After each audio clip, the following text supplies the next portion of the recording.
Madam, আপনার রিপোর্টে এটা তো পজিটিভ দেখাচ্ছে। পজিটিভ? জেনি একটা বাড়ি পার্ট টাইম কাজ করত, হঠাৎ একটা ড্রাঙ্ক ছেলে ওকে তার গার্লফ্রেন্ড মনে করে। How dare you! কি ভেবেছো তোমাকে এমনিতেই ছেড়ে দেবো? আপনার হাজবেন্ডকে বলবেন আপনার টেক কেয়ার করতে, কাউকে প্রয়োজন নেই, আমি একাই পারবো। এরপর থেকে জেনির একার লড়াই শুরু হয়। দেখতে দেখতে সে সুন্দর একটা ছেলের জন্ম দেয়। এই নাও তোমার আইসক্রিম, এখানেই চুপটি করে বসে থাকবে, কোথাও যাবে না। ওকে মাম্মাম, একটু পরেই ওনারা আসবেন। এখনো ফাইলটা কমপ্লিট করো নাই? আমি দেখছি ম্যাডাম। কি সুন্দর করে দাদির হাত ধরে স্কুলে যাচ্ছে। আমারও তো এরকম কত স্বপ্ন ছিল, কিন্তু তুই? আমরা একটা কাজে এসেছি এখানে, চুপ করো। এত কাজ করে কি করবি? চলো তো, টাইম হয়ে গেছে, তুই যা, আমি যাব না। ওকে তো একদম ইয়াসের মতো মনে হচ্ছে। গ্র্যানি, আপনি কে? আমি যেই হই না কেন, তোমার আম্মু কোথায়? মাম্মাম কাজ করছে। কি মিষ্টি করে কথা বলে। জিশান, কোথায় গেলে? আসো আমরা যাবে। আরে কোথায় যাচ্ছ?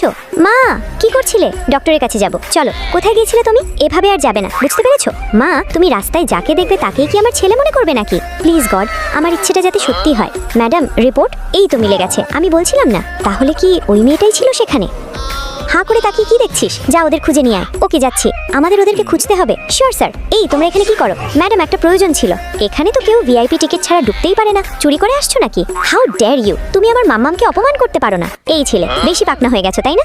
আরে বাবা, কোথায় ব্যথা পেয়েছো দেখি। হাই, আমার বাচ্চাকে ফেলে দিলে কেন? বেশ করেছি, এই বয়সে এত পাকনা পাকনা কথা বলতে নেই। এটা তো ওই মেয়েটাই মনে হচ্ছে।